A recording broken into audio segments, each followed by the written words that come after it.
Welcome back to Superman Comic a Day, Day 17, Issue 16. This still sounds confusing every time I say it out loud. Today we're going to talk about not a good story in Action Comics, to be honest. Actually, I don't know how long this video is going to be because not a lot actually happens in this comic, unfortunately. There's not a lot to talk about other than my utter annoyance with Superman here. Today's story is Superman and the Numbers Racket, and it's a return to the moralizing story that we kind of ran into with Superman versus reckless drivers. It's Superman trying to take on a problem that he should probably not take on because he's never going to win or really make that much of a difference.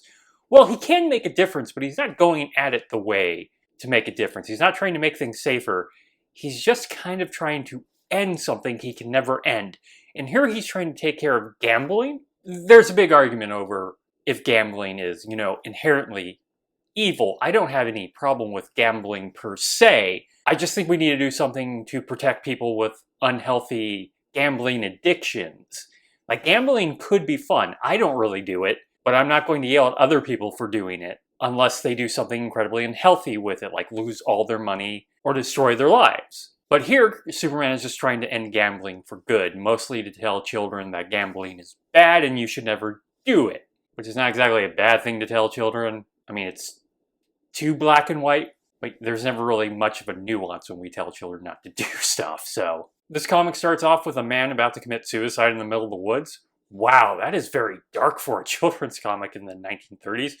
Guess we just came out of the Great Depression, but still, it's fairly dark.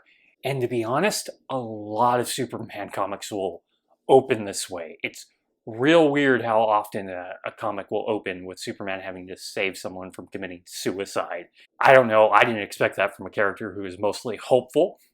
So this man's going to commit suicide because he's lost all his money gambling and he doesn't want to live anymore. Superman is able to stop him and give him a pep talk that convinces him he wants to live. It's no all-star Superman suicide scene, but it's not as terrible as you would expect for a comic at this time.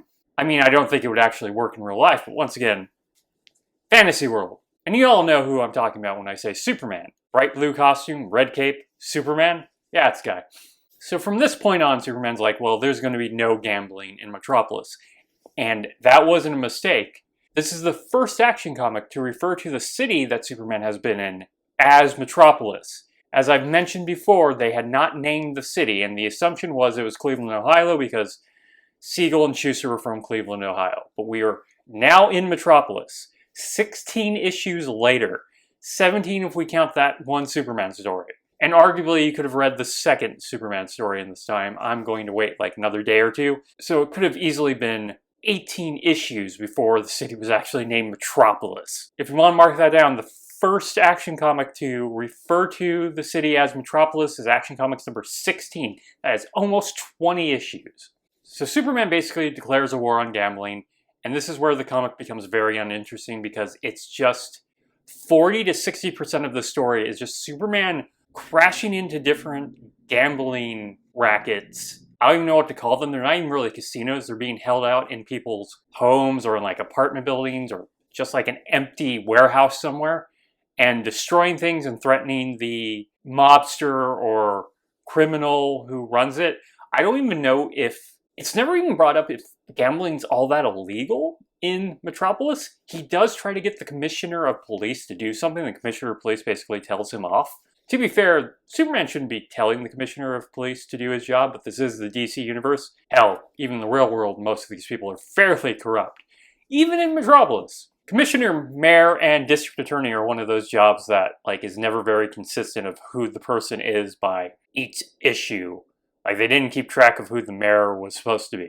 These comics will sometimes go through 5 or so more district attorneys or mayors per, 10 issues. There's a Superman issue coming up that has 2 separate stories where Superman has to protect the district attorney, who is a different person each time. The same issue.